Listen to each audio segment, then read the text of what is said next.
আসসালামু আলাইকুম।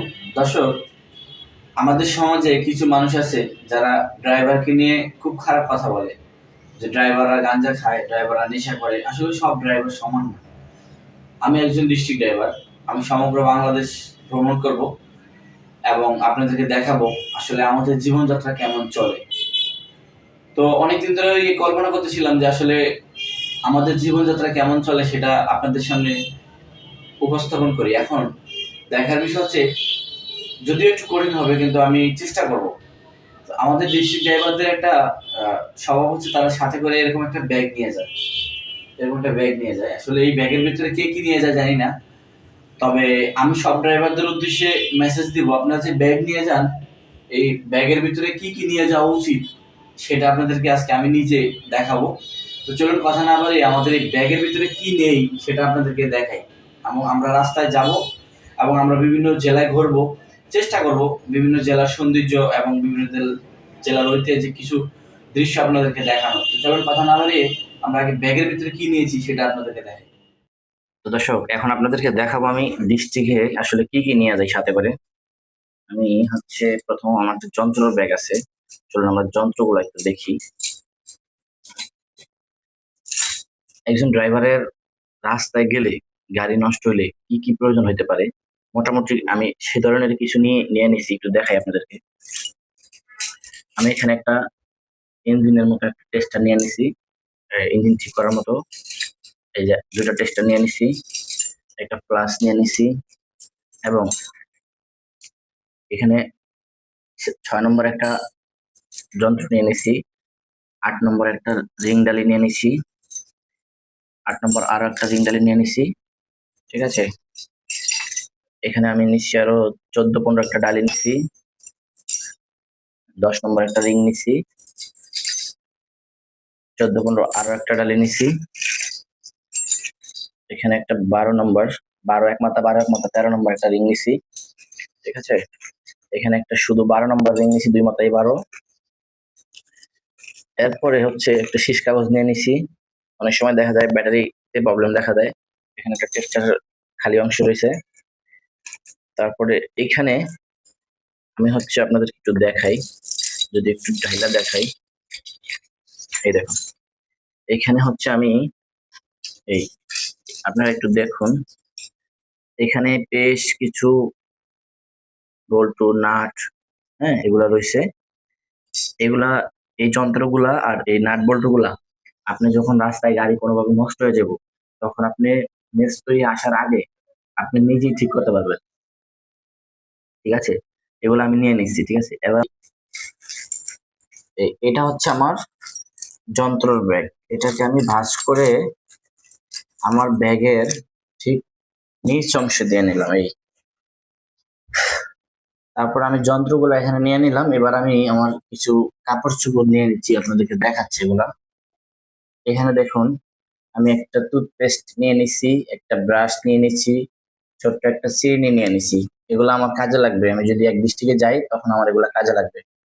তারপর আমি একটা গেঞ্জি নিয়ে নিচ্ছি, পাতলা গেঞ্জি, মেগি হাতা, এটা আমার কাজে লাগবে। একটা গামছা নিয়ে নিচ্ছি, এটাও কাজে লাগবে। এবং একটা লুঙ্গি নিয়ে নিচ্ছি। যদি আমি আহ গাড়ি চালাতে চালাতে ক্লান্ত হয়ে যাই, সেক্ষেত্রে আমাকে এক ডিস্ট্রিক্টে গেলে সেখানে আমি গোসল করতে পারবো। যদি আমি হোটেলে উঠি সেখানে গোসল করতে পারবো, আর যদি কোনো পুষ্করণী পুকুর কোথাও পাই সেখানে গোসল করতে পারবো। তো এইভাবে অনেকে ড্রাইভাররা ব্যাগ নেয়, কিন্তু আসলে কেউ কখনো দেখায় না একটা ড্রাইভার কেন ব্যাগ নেয়, ভিতরে কি থাকে। আমার আমি ড্রাইভার হিসাবে আমার ব্যাগের ভিতরে কি কি ছিল এটা আপনাদেরকে দেখালাম। এবং কতক্ষণ জার্নি করার পরে আমরা বাংলাদেশের এক জেলা থেকে আরেক জেলায় পৌঁছাই সেটা আপনাদেরকে রোডেই দেখাবো। চলুন দর্শক, এখন বাজে 12টা 15 রাতের। আমি ঠিক এই টাইমে বাসা থেকে বের হয়ে যাচ্ছি। দেখুন, ঘুমিয়েছিলাম, আসলে ঘুম থেকে উঠে বাসা থেকে বের হয়ে যাচ্ছি। যেতে হবে বাগেরহাট, পিরোজপুর, গোপালগঞ্জ। এখন দেখতে থাকুন, আসলে বাসা থেকে বের হয়ে যাই, তারপর আপনাদেরকে দেখাই কিভাবে যাই, সাথেই থাকুন।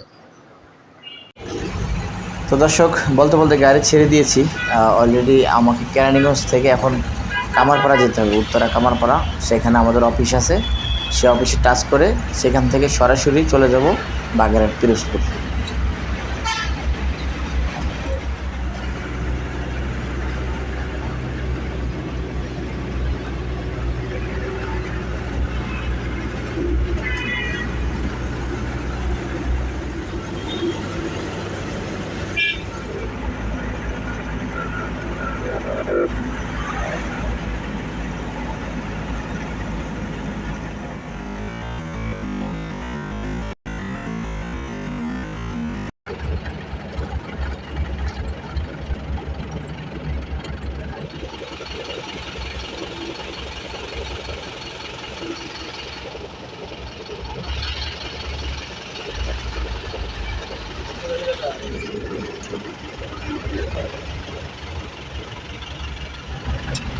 দর্শক, পদ্মা সেতু আয় বসি, 2000 টাকা টোল দিমু, কয় টাকা রাখে সেটা দেখাবো আপনাদের। এখন রাতের বাজে প্রায় 5:30টার কাছাকাছি, 4:30টার কাছাকাছি। যাবো হচ্ছে বাগেরহাট পিরোজপুর, ঠিক আছে। অনেক ঘুম পাইতেছে দর্শক। আগেই বলছি ড্রাইভারদের জীবন এত সোজা না, অনেক কঠিন এবং সহজ করে নিতে হয়। রাতে তো ঘুম নাই, এখন যাচ্ছি। এই তো পদ্মা সেতু টোল দিলে তারপর ভাঙা অনেক দূর, দেখাবো রাস্তা রাস্তায়।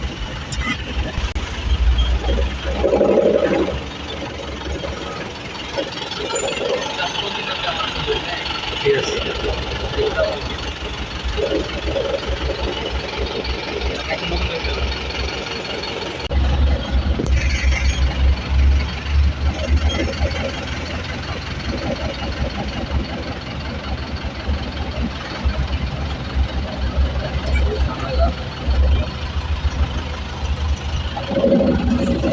টাকা লাগবে আমরা।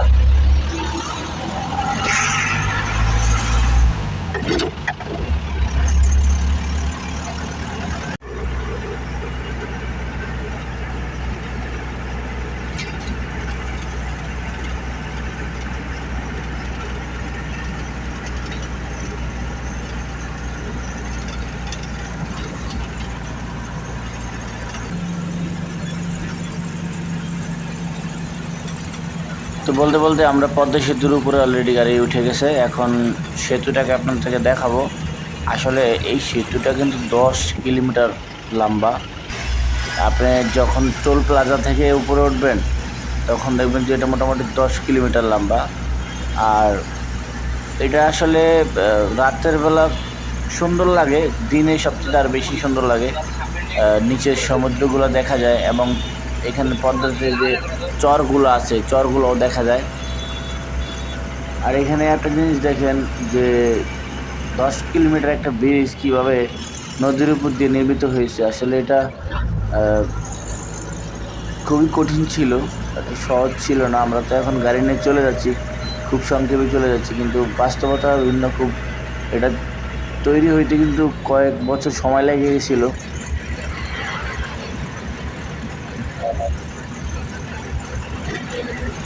দর্শক, ভোর 5টা বাজে তো, যে কারণে মানে সেতুটা অতটা ক্লিয়ার দেখা যায় না। তারপরেও চেষ্টা করছি আপনাদেরকে দেখানোর। এখন ধরেন না রাতের শেষ অংশের দিকে আর কি, যে কারণে ক্লিয়ার দেখা যায় না। যাই হোক, একটা ড্রাইভার সারা রাত ঘুম নষ্ট করে জীবনের ঝুঁকি নিয়ে এক জেলা থেকে আরেক জেলায় ভ্রমণ করে, বুঝছেন। কেউ যদি কোনো ড্রাইভারকে খারাপ ভাষায় গালি দেন, কোনো খারাপ মন্দ কথা বলেন, তাহলে আপনি বোকা আছেন।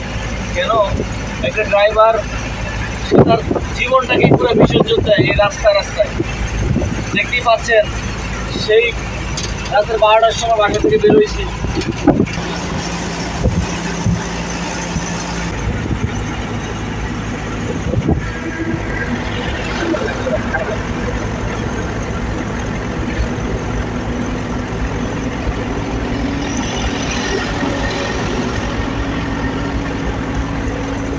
সেতু পারে আপনার হচ্ছে আমরা সামনের দিকে যাব, কিন্তু এই সেতুটা পারাতে মোটামুটি 10 থেকে 12 মিনিট মতো সময় লেগে যাচ্ছে। কারণ আপনার যেহেতু এটা 10 কিলোমিটার লম্বা।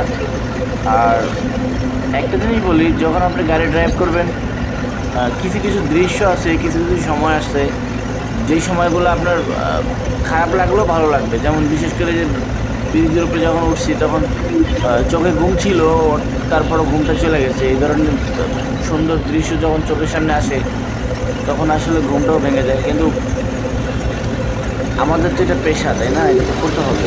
আর দেখছেন ব্রিজটা আসলে কী বলবো, 10 কিলোমিটার কিন্তু কম দূরত্ব না। আপনারা যদি কখনো পদ্মা সেতুতে আসেন আর এটা যখন অতিক্রম করবেন তখন না ঘুমিয়ে ব্রিজটাকে উপভোগ করবেন, দেখতে পারবেন যে আসলে ব্রিজটা কতটুকু লম্বা এবং কত সময় লাগতে পারে। আমাদের তো প্রায় টোটালি হিসাব করে দেখলাম যে প্রায় 12 থেকে 13 মিনিট লেগে গেছে। যদিও আমাদের গাড়ির গতিসীমা 65-70-এর কাছাকাছি ছিল। আর একটা জিনিস বলি, আমরা কিন্তু এক ভিডিওতে পুরো সব কিছু দেখাতে পারবো না, যেহেতু মোটামুটি 3টে জেলার উপর দিয়ে আমি হচ্ছে লাস্ট পিরোজপুরে পৌঁছাবো। তো আমাদের পদ্মা সেতু থেকে আমরা এখন নামতেছি, এখন সেতু শেষ হয়ে গেছে, এখন নামতেছি, সামনে ভাঙ্গার দিকে যাচ্ছি। হয়তো আমাদের এই ভিডিওটা ভাঙ্গা পর্যন্ত কি সমাপ্ত থাকবে, তারপরে আবার আপনাদেরকে দেখাবো ভাঙার পরে আসলে গ্রাম্য পরিবেশগুলো কীরকম, এরপরে আমরা হয়তো কোথায় যাই পৌঁছাবো, এগুলো আপনাদেরকে দেখাবো ধারাবাহিকভাবে। যেহেতু আমি ড্রাইভ করি, হয়তো অন্যদের মতো সুন্দর করে দেখাতে পারবো না, তবে আমি চেষ্টা করব অন্তত রাস্তার দুপাশে কী আছে এবং আমরা কোথায় খাওয়া দাওয়া করবো এবং কোথায় গাড়ি ব্রেক করবো, এগুলো আপনাদেরকে দেখানোর চেষ্টা করব। তবে একটা কথা বলে রাখি, আমার ভিডিও দেখে কেউ অধৈর্য হবেন না, কারণ হচ্ছে যেহেতু আমি গাড়ি চালাই, সেক্ষেত্রে আমি এগুলোই দেখাতে পারবো আপনাদের, এর থেকে ভালো কিছু আমার কাছে দেখানো সম্ভব না। এখন আমরা কিন্তু ভাঙ্গার দিকে চলে আসছি অলরেডি। এখন ভাঙ্গার টোল একটু আগে দিয়েছি। ভাঙ্গা এই জায়গাটাও কিন্তু খুব সুন্দর, যদিও আমি ড্রাইভ করি, ড্রোন ফুটেজ আমি দেখাতে পারি নাই, যে কারণে দুঃখিত। আমরা হচ্ছে আপনার ভাঙ্গা যে চক্কর আছে, এই চক্করের খুব কাছাকাছি চলে আসছি। এখানে দেখুন একটা সাইনবোর্ডে লেখা আছে বরিশাল, ফরিদপুর, খুলনা, তার মানে বরিশাল বামে চলে গেছে, ফরিদপুর সোজা, খুলনাও সোজা। তো আসলে মোটামুটি ভাঙ্গা চক্কর অতিক্রম করতে যাচ্ছি এখনই, আর মাত্র কয়েক মিটার সামনে ভাঙ্গা চক্কর। এই যে দেখুন, এখানে দূর থেকে দেখা যায় বামে চলে গেছে বরিশাল এবং ফরিদপুর চলে গেছে সোজা সোজা, মানে ইউটার্ন করে ফরিদপুর ডানের দিকে চলে গেছে আর কি। আর খুলনা সোজা চলে গেছে। ফরিদপুর এখানে সোজা দেখাচ্ছে, কিন্তু আসলে সোজা না, এখানে একটা ইউটার্ন, উপরে গোল চক্কর দিয়ে ইউটার্ন করতে হবে।